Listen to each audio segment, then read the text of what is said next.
Hello and welcome into the KE Report. I'm your host, Shad Markowitz, and I'm speaking today with Steve Penny, publisher of the Silver Chartist Report and silverchartist.com. We'll put a link to that down below so you can follow along with Steve's work. And Steve, it's always great having you on the show just to get an update technically on how you're looking at the markets and the macro and all the fundamental drivers. We'll try to weave some of that into the discussion as well. But we were talking off mic about a number of markets, and we decided today that we're going to kick things off with the dollar. The US dollar is typically a prime mover, not just in the commodity space, but also in the general equities. Everybody's watching it. It's kind of a vote of confidence for the US financial situation, but it's also a counterbalance to what's going on in the global scene. But when you look at the dollar, it's just so important for how the markets trade. And you included a chart here, kind of a long-term chart, and it shows the increase we've seen in the dollar over the last dozen years or so. But there was that move up to 114.78 last year in 2022, and a lot of people think that could mark the top. You've got some different thoughts on this, different paths that it could move forward. Walk us through the big picture on the US dollar, how you're seeing it set up. Yeah, you bet. Thanks for having me back. It's been too long. I always enjoy talking to you guys, so look forward to a good conversation. Yeah, I laid out this longer-term chart for the dollar, so I always want to start off with the disclaimer that this is based on a thesis, a basic roadmap, and nobody knows the future. I don't know the future, but I do see this as a potentially plausible scenario over the next handful of years. And what I've laid out here is, first of all, you can see this very clear uptrend channel for the dollar that goes back from 2009 to present. And we're currently sitting right in the middle of that channel. So right now, the biggest driver for the dollar, of course, is Fed policy. And what I can see here is at some point in the near distant future, them kind of ceasing their rate hike campaign, the most aggressive rate hike campaign ever. I think once they say the word pause, that could provide a relief rally to really all risk assets, but probably silver and gold will be the prime beneficiaries of that. But that could see the dollar fall back towards potentially even the low 90s. That would be a big drop in the dollar, which would coincide with the lower rail of this clear uptrend channel. Now, I don't think that if that were to happen, let's say the Fed goes back to cutting rates or just pausing, just easier monetary policy, that's going to solve all the problems. I think we still have some lag effects to deal with, and something I still think is going to break in the financial system, probably the banking system. And when that happens, I wouldn't be surprised to see, a deflationary impulse, something along the lines of that we saw in 2008, if not potentially worse, that could send the dollar rallying, again, soaring up towards the top of this channel.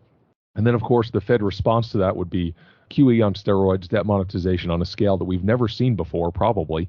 And that's when we would probably see, the big precipitous decline in the dollar that many of us have been anticipating for some time now. So that's a potential roadmap on how things unfold. And if that even closely comes to fruition, it has implications for the sectors that your listeners invest in, precious metals, hard assets, commodities. And, even if you're a longer-term investor, I think it's important to have a strategy to take profits at opportune times when they present themselves, having a plan to deal with the volatility that I think is going to only be amplified over the remainder of this decade. I think that's a solid point you made it there at the end, to have a strategy and to remember to pull profits along the journey. But I guess my question would be, I know this is a forward-looking statement looking at this chart and this potential path, but if we did see the big sell-off in the dollar followed by a deflationary impulse where there is some kind of a crisis and people flood back into the dollar, is it possible that something like the precious metals, gold and silver, could still rally in tandem with the dollar? They're typically thought of as being inversely correlated, but could they rise together, or would that be a situation where it just hammers the commodity sector during that time period? Yeah, my baseline expectation in such a scenario would be for commodities to get hammered on the deflationary impulse and for silver and gold to take it on the chin as well, just because that's historically what they do. They decline first, but then they often are the first to rebound. So again, just having some fun with potential paths here, not predictions. But let's say when the dollar pulls back to, if it pulls back to the low 90s, I think it's reasonable to expect in that kind of environment for silver to run up towards the mid 40s or even 50, maybe tap, multi-decade resistance at the all-time high near 50. And then on the deflationary impulse, after something breaks, pull all the way back to 30. 30 would be major support at that point prior to, rallying again later in the years ahead. But I think that's a plausible scenario. Rally up towards 50 in silver, then pull back to maybe 30. 30 would be major support once we break through it, and then, pull back. So I sometimes I get uncomfortable talking about this stuff because people say, well, inevitably someone in the comments is going to say, hey, Steve, we're still at $23 silver. Let's worry about that first. And I agree with you. But we're just kind of zooming out here and talking about a potential path for the rest of the decade. Yeah, well said, Steve. And we will get to silver a little later in this discussion. We'll zoom in on the more present time. It's just fun to look at the big picture. But let's do it on the dollar too. Let's get a little more short term. In the recent past, just over the last, let's say 4 or 5 months, we did see the dollar jump from right under $100, 99.58 on this chart, up to 107.35. It was a big rally in the dollar. It did pressure a lot of markets, the general equities and the commodity space. We have seen it roll over. It's now near that 200-day moving average. How are you seeing it set up here? Is it something where if it pierces down below that, you'd really get some momentum going to the downside? Is there the potential for a bounce here? How are you looking at the greenback in the more short to medium term? Yeah, the short answer over the short term, I think the dollar is likely to bounce here. I mean, it's pulled back quite a bit in a short period of time, which has coincided with a really nice rally in the metals over the last handful of weeks. And I like to keep my technicals very simple. So for listeners who maybe are following along on your website, which I think is a great idea, because I know you've got great community there and comments and everything, you go back to July of 2023, so just a handful of months ago, look at the RSI. RSI got extremely oversold, and back then I was saying, hey, we're due for a rally in the dollar. And sure enough, we got that. I didn't quite expect it to go all the way up to 107, to be honest. But look where we were on that RSI when we got to 107 just last month. The RSI went from extreme oversold to extreme overbought. These are very simple indicators that can give you a slight edge in the market. And a slight edge, is very helpful. So here we are. We've went from overbought to now we're getting, not quite extreme oversold, but I would say oversold right against that 200-day moving average support. So a bounce here in the dollar would not be surprising at all. A little pullback in the metals wouldn't be surprising at all over the very short term. Okay, appreciate you breaking down how you're looking at the greenback in the short to medium term. Let's roll over to the yellow metal. The gold chart you include first here is the monthly chart, and it's a big picture chart. You can see the large rounded bottom that many people are calling a cup and handle pattern. Started at the last peak really back in 2011 when gold peaked at 1921. We saw it get back up above that level to 2089 in 2020. And then we've tested that 2050 to 2080 range a couple of times. We did it last year in 2022. We did it earlier this spring. And now gold has been up near 2000 again, really most of this week. It's down a little bit below that the day we were recording this, but we're up near that level again. And it looks like you got kind of a mini cup and handle pattern on here. Is it even a cup and handle pattern anymore, or has the pattern been unvalidated because the handle's so long? How are you looking at this big picture pattern, Steve? Yeah, I would still call it a cup and handle pattern, but there is admittedly some subjectivity in technical analysis. So I wouldn't argue with someone who said, well, it's not a cup and it's not a, the handle portion has been invalidated. But regardless, I would say this is a bullish pattern. You've got this big bull pattern on the left and then a consolidation pattern. Yeah, it's taken longer than most of us anticipated, but it's still nonetheless a consolidation pattern with a bullish looking chart in the longer time frame. And a couple of things why I want to share this chart with you. A couple of reasons. Number one, 2089. I think that's a number everyone should just commit to memory. That's the previous all-time high that we hit back in August 2020, tested it again in March of 2022 on the Ukraine war kickoff, and then back in May of this year, got up there again. Once we punch through 2089, you can make some measured move targets. You can make some projections. And the most conservative way to do that would be to take this handle portion and just flip it over. So 2089 minus 1620, let's call it about $500, or even call it 400. So you would add 400 to 2089. That brings you to about $2,500.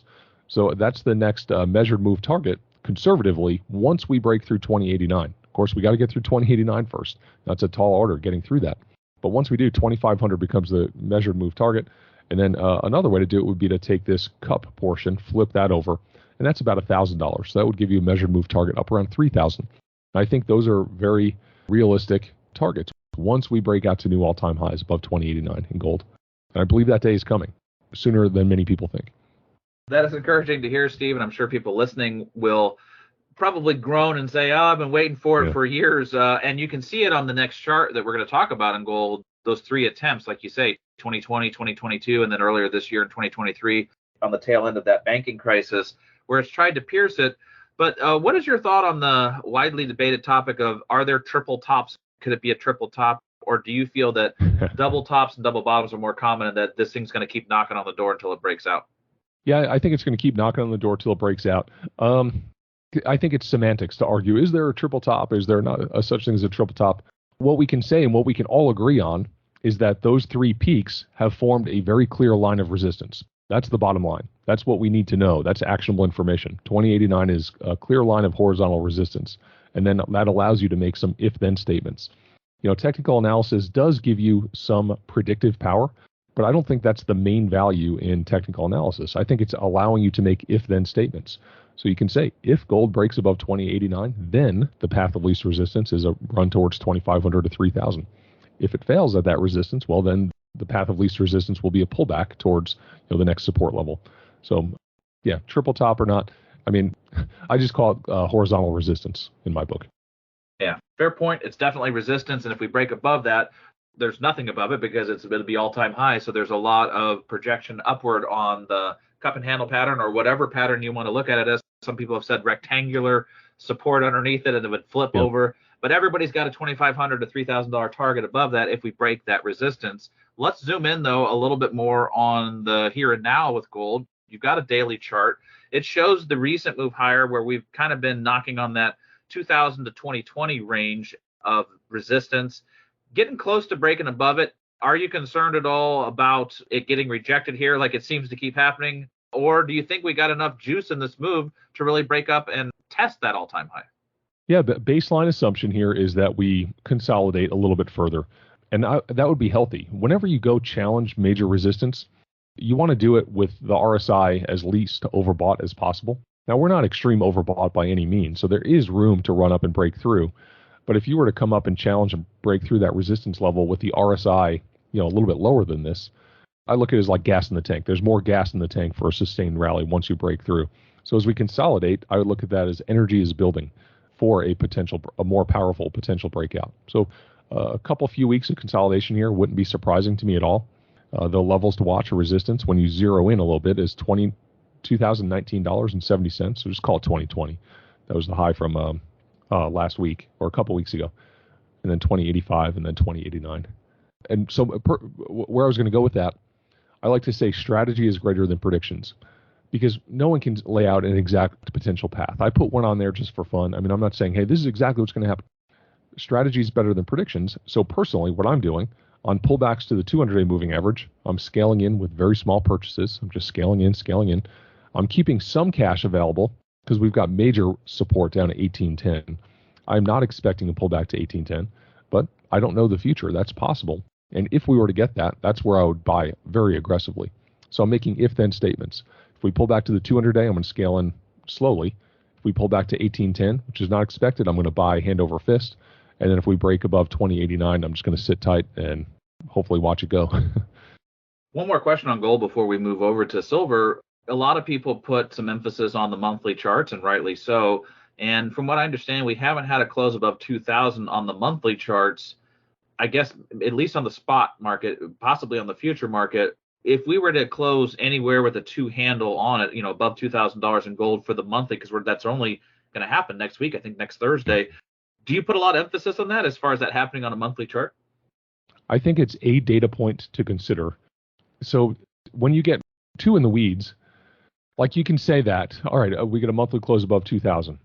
Well, then there's other ones, okay, well, there's resistance at 2019.70, 2084, 2085, 2089.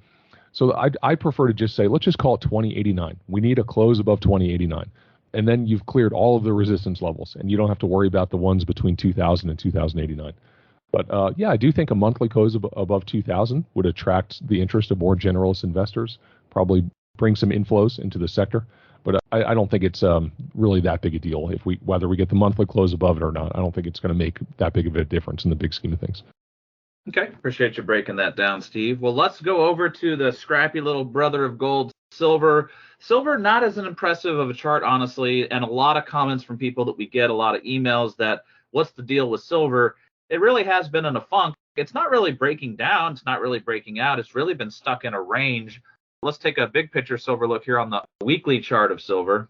Why don't you just break it down for us? How are you looking at silver, Steve? Sure. Where I have a lot to say about the chart of something is at the extremes, when something's extreme oversold or overbought or testing critical resistance or support. So like gold, we're knocking on the door of this major breakout. So I'm watching gold super closely. Same with uranium. Uranium's getting extreme overbought against resistance. So I'm watching that like a hawk. Silver is just in middle territory. So I think, if you're interested in silver, like I'm sure you are, I certainly am, then the chart to watch is gold. Because whatever gold does, silver is going to follow, and it's going to be magnified and amplified. So if and when gold breaks above that 2089 level, I'm looking for, I don't want to use dramatic terms, but like a slingshot move in silver. I mean, it's got, let's just call it what it is. It's got a lot of catching up to do. This gold-silver ratio is around 85, which is a historic extreme undervaluation of silver relative to gold. It's got a lot of catching up to do. In a bull market, silver outperforms. In bear markets, silver underperforms. If gold breaks above 2089, I'm looking for silver to play rapid catch-up. But right now, on its own chart, it's just in the middle of this giant trading range between, let's call it 20 on the low end and 30 on the high end. We're at about $24, just under there.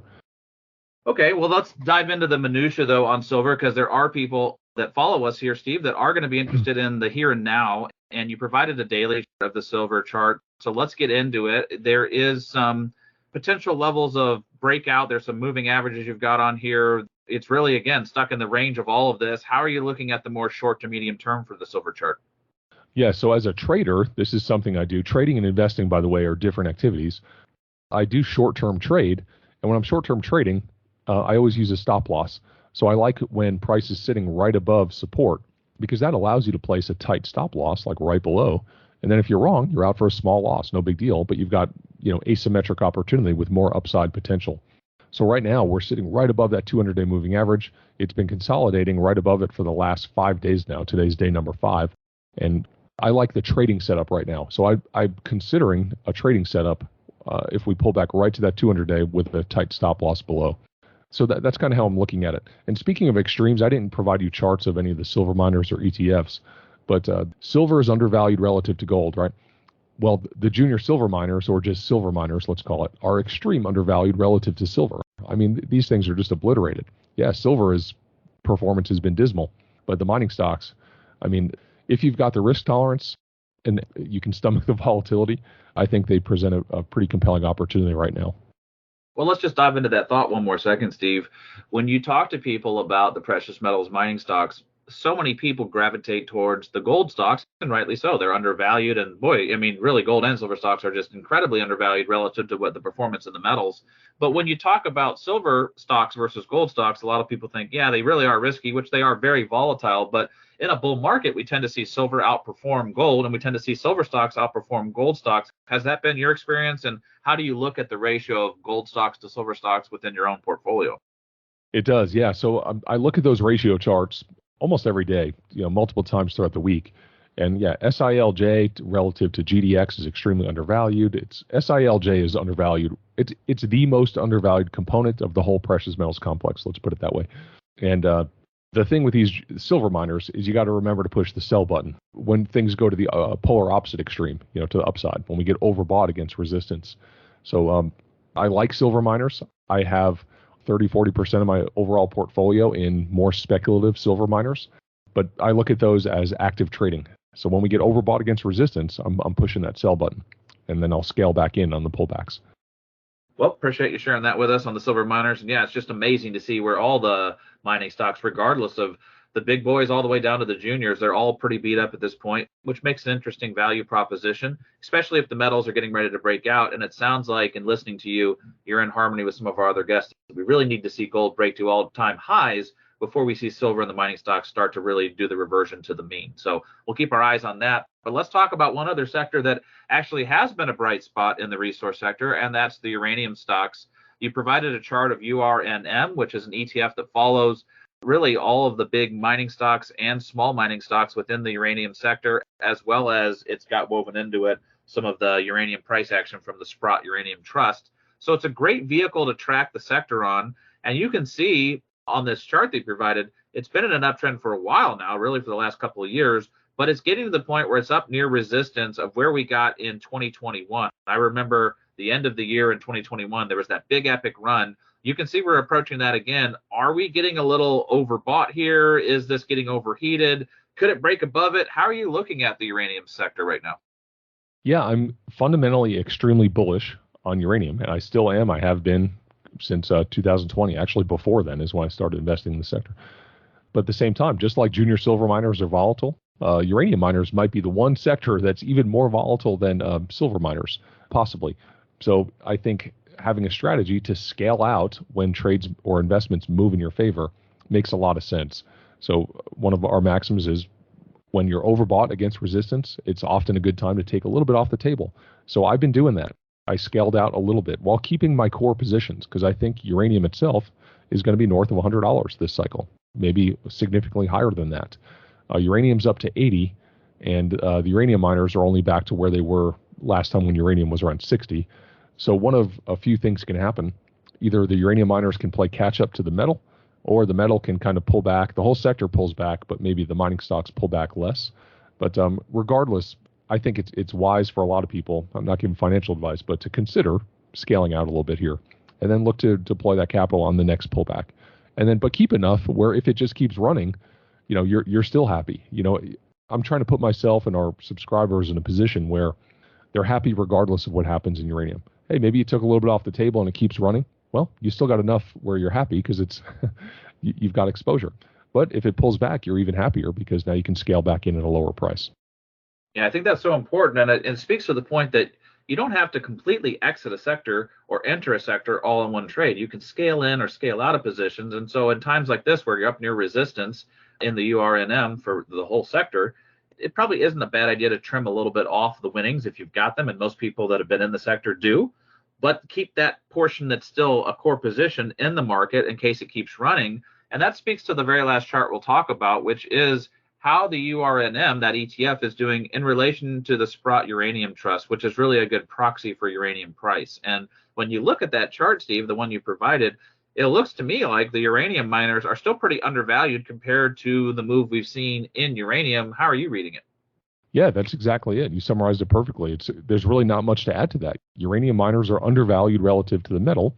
And just to get back to where we were a couple of years ago in 2021, the mining stocks would have to outperform the metal by almost a factor of 2. I think that's reasonable to expect as this bull market continues to mature in the months and years ahead. So I'm looking for a lot of outperformance from the mining stocks. So a good reason to keep the core position in place and keeps that in case that keeps playing out, but definitely still some opportunity in the uranium space, although in the short term, maybe we see a little bit of weakness. Any final thoughts you want to leave people with as far as how you approach trading volatile markets, the psychology around trading, using technical analysis, but balancing that out with the fundamental analysis? Any thoughts you want to leave people with here today, Steve? Sure. Yeah, I like to say fundamentals tell me what to buy, technicals tell me when to buy or when to sell. It's not a perfect system, but it works for me. It's been profitable over the years. And I think our tendency, especially as newer investors, I've been there myself, is to focus on predictions. Everyone wants a prediction on what's going to happen. And the bottom line is nobody knows. Lots of people will tell you they know, but nobody actually knows what's going to happen. So it's important that everyone has their own personal strategy. It doesn't mean you go copy someone, but find a strategy that suits you. I like to say whenever you push the buy button, have a subsequent plan for pushing the sell button. When are you going to push that sell button? And then have the discipline to stick to it. I was going to wrap it up there, Steve, but I got to ask one more follow-up on that last point you made. So you're really great at your service, and I follow along with what you write to subscribers about showing people when you're doing your trading, short-term or medium-term, where you think a good accumulation spot is and where you start lightening up or where you exit a trade if it's just a trade for you. So maybe speak to that, having that plan going in and going out. Most people, in my experience, don't have that. They're just kind of willy-nilly or they're trading emotionally. How do you come up with the targets to get in and out of, and how do you stay disciplined in the emotional set when it actually does run up to that target of resistance to actually hit the sell button and pull profits? Yeah, so how do I come up with the accumulation zones and how do I come up with the sell zones? And that's using technicals, just very simple, usually horizontal support and resistance. So now I've made my plan, often months or if not years in advance, and now it's just a matter of doing it. And pushing that sell button is hard.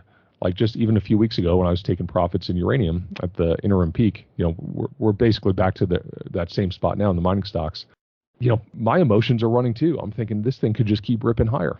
And I got to remind myself, this is just partial profits. And, the probabilities are that we're going to see a pullback. And sure enough, we did. Most of the stocks pulled back 30% or more. And I was able to scale back in and open some nice trading positions. So it's just having a plan and sticking to it. and preparing yourself psychologically that when you push the sell button, it's going to be the hardest thing. Buying is so much easier than selling. It's hard to push that sell button, especially when everyone's euphoric, especially if you're on social media. Social media can be a good thing. I find some value on Twitter, but being around other like-minded investors. But when you see the euphoric optimism of the crowd, pushing the sell button can be easier said than done. Boy, that is the truth, Steve. And we'll wrap it up there, but some great comments there and just using technicals for the entries and exits, but managing your emotions at those periods of time being the real struggle that all investors face. And so same thing with buying low. It can be challenging for people to buy when it looks so dismal, but it's often the best time to be accumulating. Very difficult to sell when it's in a euphoria stage, especially when everybody's high-fiving each other. But that's what makes the market. And Steve, it's always great having you on the KE Report to talk technicals, to talk about trading strategies. If people like Steve's work, definitely click on the link below. It takes you over to Silver Chartist. And looking forward to our next conversation, Steve. You bet. Thanks so much, Chad.